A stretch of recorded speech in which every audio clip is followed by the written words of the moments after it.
জুমার দিনে দুইটা ওয়াক্ত আছে, ওটা দুইটা ওয়াক্ত উলামায়ে কেরামের ইজতিহাদ। হাদিসে আছে একটা সময়, হাদিসে আছে একটা সময় উলামায়ে কেরামের সালাফের ইজতিহাদ যে এটা দুটো হতে পারে, মানে এই সময়ও হতে পারে এই সময়ও হতে পারে। যে সময় আপনি যে দোয়াই করবেন কবুল হবে ইনশাআল্লাহ, যে দোয়াই করবেন কবুল হবে ইনশাআল্লাহ। দুইটা ওয়াক্ত হচ্ছে, এক যখন ইমাম সাহেব খুতবা শুরু করেন এই সময় থেকে নিয়ে নামাজ শেষ হওয়া পর্যন্ত এইটুক সময় দোয়া কবুল হবে ইনশাআল্লাহ। আমরা দোয়া কবুল হওয়ার ওয়াক্তগুলো জানি না, তাই দোয়া কবুলের জন্য এখানে ওখানে ধর্ণা দেয়। অথচ জুমার দিনে আল্লাহ পাক আপনার দোয়া কবুল করার জন্য একদম হাজির। জুমার দিন যখন খুতবা শুরু হবে আপনি দোয়া করা শুরু করবেন মনে মনে। আর খুতবার দ্বিতীয় অংশে ইমাম সাহেব দোয়া করেন, খুতবার দ্বিতীয় অংশে ইমাম সাহেব দোয়া করেন, আমরা বুঝি না বলেই দোয়ায় আমিন পর্যন্ত বলি না। কি বলি না? এই হচ্ছে আমাদের জেনারেশনের অবস্থা। আমরা জানিও না যে কোনটা দোয়া। বাংলাদেশের 90% মানুষ জেনারেল ব্যাকগ্রাউন্ডের, তাদের মধ্যে বেশিরভাগ মানুষই জানে না যে কোনটা দোয়া হচ্ছে। আরেকটা কথা হচ্ছে, এগুলো যে দোয়া এটা যদি মসজিদ কমিটিও জানতো, আমার ধারণা ইমাম সাহেবের চাকরি থাকতো না। ঠিক বলছেন।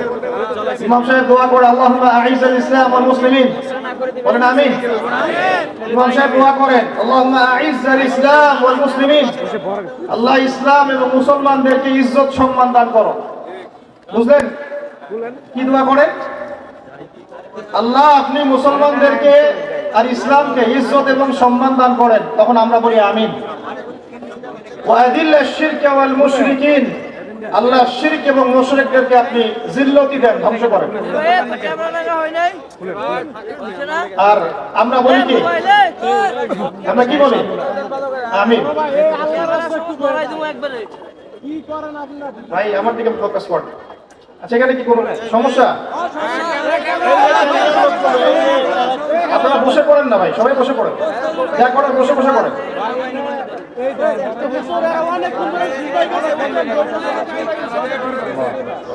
আচ্ছা আমার সাথে পড়েন, আউযু বিল্লাহি মিনাশ শাইতানির রাজীম, আউযু বিকালিমাতিল্লাহি তাম্মা, বলেন মিন কুল্লি শাইতানিন ওয়া হাম্মা ওয়া মিন কুল্লি আইনিন লাম্মা। বলছিলাম ইমাম সাহেব দোয়া করেন, ইমাম সাহেব বলেন আল্লাহুম্মা আইজ্জাল ইসলাম ওয়াল মুসলিমিন, আমরা আমিন বলি। ইমাম সাহেব বলেন আল্লাহ ইসলাম আর মুসলমানদেরকে বিজয় দাও, ইজ্জত দাও। বলেন ওয়াদিল্লাশ শিরকা ওয়াল মুশরিকিন, শিরক এবং মুশরিকদেরকে অপদস্থ করো, আমরা বলি আমিন। ওয়াদাম্মির আ'দা'আদ-দ্বীন, আল্লাহ তোমার দ্বীনের শত্রুদেরকে তুমি শায়েস্তা করো, আমরা বলি কি আমিন। ওয়াদাম্মির আ'দা'আদ-দ্বীন ওয়ানসুর ইবাদাকাল মুমিনিন, আল্লাহ তোমার মুমিন বান্দাদেরকে তুমি সাহায্য করো। ইমাম সাহেব বলেন আল্লাহুম্মা উনসুর মান নাসারা দীন মুহাম্মদ সাল্লাল্লাহু আলাইহি ওয়াসাল্লাম, ও আল্লাহ মুহাম্মদ সাল্লাল্লাহু আলাইহি ওয়াসাল্লামের দ্বীনকে যারা সাহায্য করে তুমি তাদেরকে সাহায্য করো, আমরা বলি কি আমিন। ওয়া খাযুল মান খাযালা দীন মুহাম্মদ সাল্লাল্লাহু আলাইহি ওয়াসাল্লাম, আল্লাহ যারা নবীর দ্বীনের সাথে দুশমনি করে তাদেরকে আল্লাহ তুমি ধ্বংস করো, আমরা কি বলি? এখন বলেন এই দোয়ার অর্থ যদি বাংলাদেশের সবাই বুঝতো তাহলে কি ইমাম সাহেব দোয়া করার সময় আমরা চুপ করে বসে থাকতাম, মোবাইল টিপতাম, একে অপরের সাথে গল্প করতে পারতাম মসজিদে? আর ইমাম সাহেবেরও কি চাকরি থাকতো? ইমাম সাহেবেরও চাকরি থাকতো?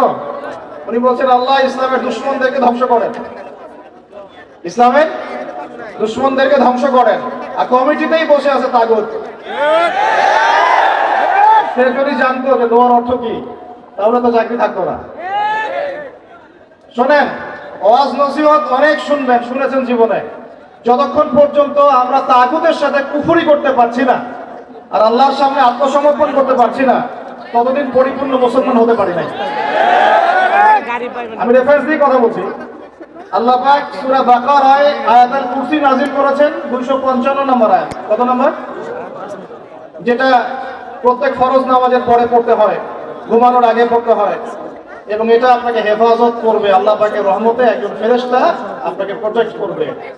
ঠিক তার পরে একটা পড়ে দেখছেন কখনো? আচ্ছা, আয়াতুল কুরসি কয়জন পড়েছেন?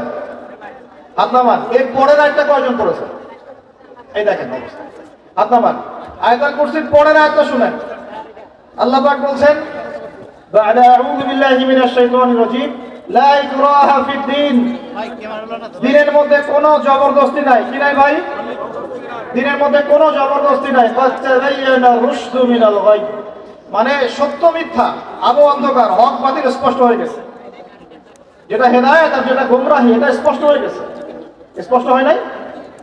তারপরে আল্লাহ বলেন, মা ইয়াকফুর বিত-তাগুতি ওয়া ইউমিন বিল্লাহ ফাকাদ ইসতামসাকা বিল উরওয়াতিল উসকা। এই আয়াতটা তো আমরা অনেকে জানি না। আল্লাহ পাক বলেছেন, মা ইয়াকফুর বিত-তাগুত, যে বা যারা তাগুতকে অস্বীকার করলো বা তাগুতের সাথে কুফরি করলো, ওয়া ইউমিন বিল্লাহ, এবং আল্লাহর প্রতি ঈমান নিয়ে আসলো, ফাকাদ ইসতামসাকা বিল উরওয়াতিল উসকা, সে ব্যক্তি একটা শক্ত রশি আঁকড়ে ধরলো, লা ইনফিসাম লাহা, যেটা কখনো ছিঁড়ে যাবে না ইনশাআল্লাহ। তাহলে আল্লাহ পাক এই আয়াতে বলছেন আপনাকে তাগুতের সাথে কুফরি করতে। কার সাথে? তাগুতের সাথে কুফরি করতে এবং মুমিন হতে। ঈমানদার হতে হলে তাগুতের সাথে কুফরি করতে হবে, আর তাগুতের প্রতি ঈমান রাখলে মুমিন হওয়া যাবে না। কথা বোঝা যাচ্ছে? তাহলে এখন ডেফিনেশন কি তাগুতের? কাকে বলে এটা? যেটার প্রতি কুফরি না করলে আমি মুমিন হতে পারবো না।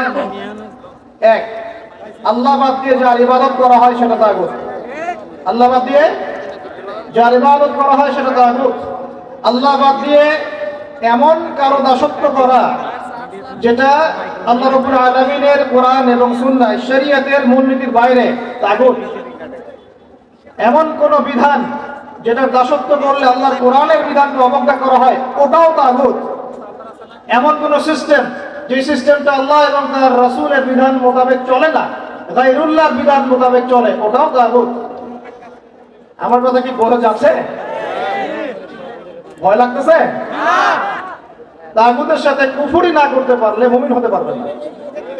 এখন চচ্চ বটম সব তাগুত, চচ্চ বটম সব তাগুত। আমাদের উচিত ইসলামের মধ্যে এই আয়াতের অনুযায়ী আমল করা। আল্লাহ পাক বলেছেন, উদখুলু ফিস সিলমি কাফা, তোমরা পরিপূর্ণরূপে ইসলামে প্রবেশ করো, আংশিক প্রবেশ করো না ভাই। আংশিক ইসলামে প্রবেশ করো না, পরিপূর্ণ ইসলামে প্রবেশ করো। আমরা এখন পর্যন্ত নামাজও পড়ি, সুদও খাই, মাশাআল্লাহ।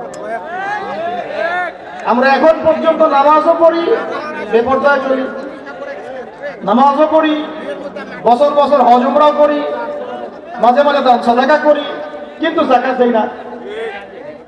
আমরা আল্লাহর বিধানের কথা বলি, মুখে কালিমা লা ইলাহা ইল্লাল্লাহর কথা বলি ঠিকই, কিন্তু অন্যায়ভাবে মানুষের উপর জুলুম করতেই আছি।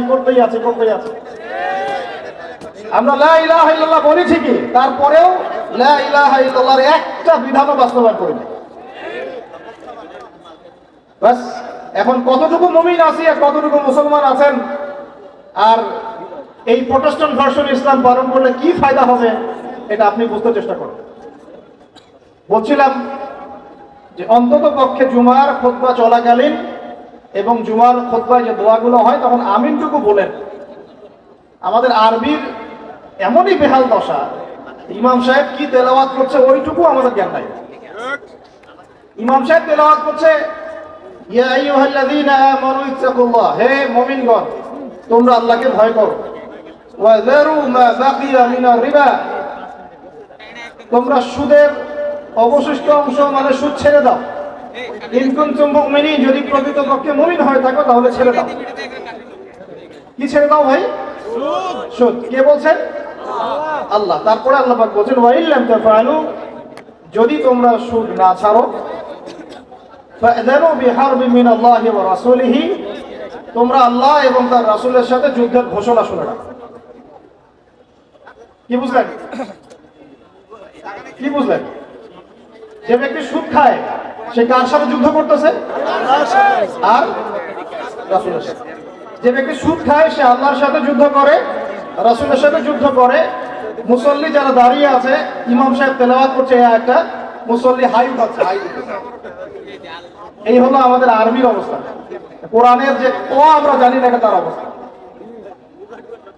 এই জন্যই বাংলাদেশের মতো জায়গায় যারা 1.5 মিনিটের খুতবা দিতে 30টা ভুল করে, তারাও শায়েখ হয়ে বসে আছে। 1.5 মিনিটের খুতবা, খালি ইন্নাল হামদুলিল্লাহ নাহমাদুহু ওয়া নাস্তাঈনুহু ওয়া নাস্তাগফিরুহু ওয়া নু'মিনু বিহি ওয়া নাতাওয়াক্কালু আলাইহি বলতে থাকতে হবে। 1.5 মিনিট লাগে, এর মধ্যে 30টা ভুল হচ্ছে। ভুলগুলো এমন যে একটার সাথে একটা অর্থ এত পার্থক্য হচ্ছে আসমান আর জমিন। বুঝেন, সূরার ফজিলত শুনেছেন, সূরা ভাষায় পড়বেন। আগে আপনারা কোরআন তেলাওয়াত সহি করেন। কোরআন তেলাওয়াত সহি না করে কোরআন পড়তে আইসেন না। কোরআন তেলাওয়াত পড়তে আইসেন না মানে বুঝাচ্ছি তাফসীরে যায়েন না, তাফসীর ব্যাখ্যা বিশ্লেষণ এখানে যায়েন না। আগে আপনাকে কোরআন তেলাওয়াত সহি করতে হবে। আগে কোরআন তেলাওয়াত সহি করতে হবে। আলহামদু অর্থ দ্বারাই আল্লাহ পাকের জন্য সমস্ত প্রশংসা। শুধু হায়ের মাখরাজ ভুল হলেই, আলহামদু বললেই অর্থ উল্টা যায়। সমস্ত নিন্দা আল্লাহর জন্য। নাউজুবিল্লাহ, বলেন নাউজুবিল্লাহ। কুল হুয়াল্লাহু আহাদ শুনেছেন, কুলের কাফ ভুল হলে আপনার অর্থ চেঞ্জ হয়ে যাবে। পড়ছেন আলিফ লাম মিম যালিকাল কিতাব লা রাইবা ফি। আলিফ লাম মিম এটা এমন একটা কিতাব যে কিতাবে কোনো সন্দেহ নাই। লা মানে, বলেন লা মানে নাই, রাইব মানে সন্দেহ, ফিহি মানে এর মধ্যে, ফিহি মানে এর মধ্যে মানে কোরআনের মধ্যে।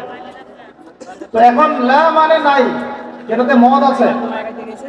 আর যেটা লা, যেমন ইন্নাল ইনসানা লাফি খুসর, ইন্না নিশ্চয়, আল ইনসান মানুষ, মানব জাতি। লা মানে এখানে অবশ্যই, এই লা এর উপর মদ নাই। ফি মানে মধ্যে, খুসর মানে ক্ষতি। নিশ্চয়ই মানুষ অবশ্যই ক্ষতির মধ্যে আছে। এক লা এর অর্থ না, আরেক লা এর অর্থ অবশ্যই হ্যাঁ। বুঝাতে পারতেছি ভাই?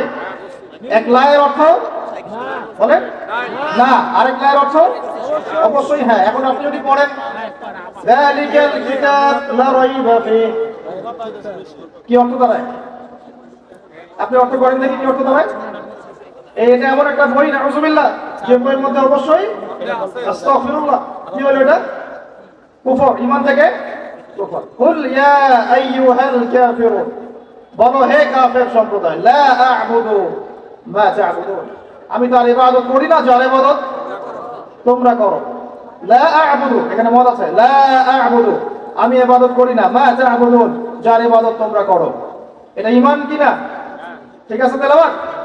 এখন যদি লাম চেঞ্জ করে দেন, যদি বলেন যে লা আ'বুদু